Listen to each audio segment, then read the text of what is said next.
بسم اللہ الرحمن الرحیم والصلاة والسلام علی رسول اللہ وعلی آلہ وصحبہ اجمعین۔ معزز ناظرین و سامعین کرام، السلام علیکم ورحمۃ اللہ وبرکاتہ۔ سیدت فاطمہ سلام اللہ علیہا اور حقیقت کوثر، سرکار دو عالم صلی اللہ علیہ وسلم کے صاحبزادے حضرت قاسم بچپن میں ہی وفات پا گئے، جس پر کفار مکہ نے یہ کہنا شروع کر دیا کہ اب ان کی نسل نہ چلے گی اور ان کے دین کا سلسلہ بھی ختم ہو جائے گا۔ اس طعنہ و عیب جوئی کو رد کرنے کے لیے اللہ سبحانہ تعالیٰ نے سورۃ الکوثر نازل فرمائی، جس میں ان کو واضح جواب دے دیا گیا کہ صرف اولاد نرینہ کے نہ رہنے سے آپ کو مقطوع النسل کہنے والے حقائق سے بے خبر ہیں، کیونکہ آپ صلی اللہ علیہ وسلم کی نسل نسبی انشاءاللہ دنیا میں قیامت تک باقی رہے گی، اگرچہ دختری اولاد سے ہی ہو۔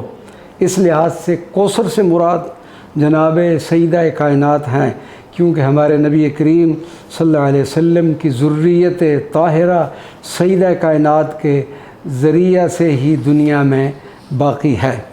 کائنات میں یہ شرف بھی کسی کو حاصل نہ ہوگا کہ آخری زمانے میں حضرت امام مہدی علیہ السلام بھی مخدومہ کائنات کی نسل مبارکہ سے ہوں گے، اور آپ علیہ السلام کی امامت میں سیدنا عیسیٰ نماز ادا کریں گے۔ سیدہ کائنات کی حضور پر نور صلی اللہ علیہ وسلم کی محبت، حضور پر نور صلی اللہ علیہ وسلم کو اپنی پوری اولاد سے، پوری اولاد میں محبوب ترین شخصیت مخدومہ کائنات سیدت فاطمہ الزہرا تھی۔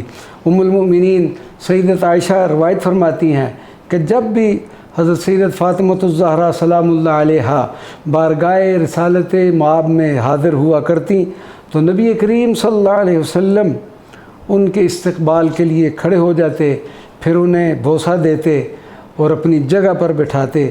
کیا اس اعزاز و شرف و مرتبہ میں آپ سلام اللہ علیہا کا کوئی شریک ہے؟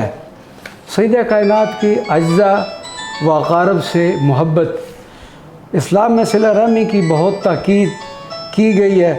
خویش و اقارب اور عزیز و رشتہ داروں سے حسن سلوک کا حکم دیا گیا ہے۔ مخدومہ کائنات اپنے جملہ اقارب سے بہت محبت فرمایا کرتی تھی۔ اپنی عظیم خوش دامن سیدنا علی کی والدہ محترمہ حضرت فاطمہ بنت اسد کا بہت زیادہ ادب و احترام کیا کرتی تھی، ان کو حقیقی والدہ کی طرح جانتی تھی اور دل و جان سے ان کی خدمت کیا کرتی تھی۔ خود حضرت فاطمہ بنت اسد کا بیان ہے، جس قدر میری خدمت سیدہ فاطمہ نے کی، شاید ہی کسی بہو نے اتنی خدمت اپنی ساس کی ہو۔ حضرت جعفر بن ابی طالب نے غزوہ موتہ میں شہادت پائی تو سیدہ کائنات کو شدید صدمہ ہوا۔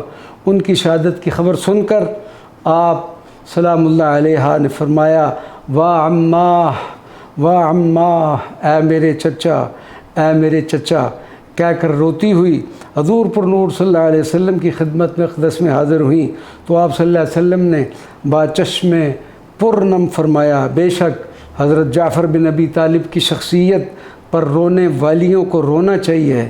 سرکار دو عالم صلی اللہ علیہ وسلم نے اپنی لخت جگر سے فرمایا، فاطمہ جعفر کے بچوں کے لیے کھانا تیار کرو، کیونکہ اسماء بنت امیس آج سخت غمزدہ ہے، وما علینا الا البلاغ المبین۔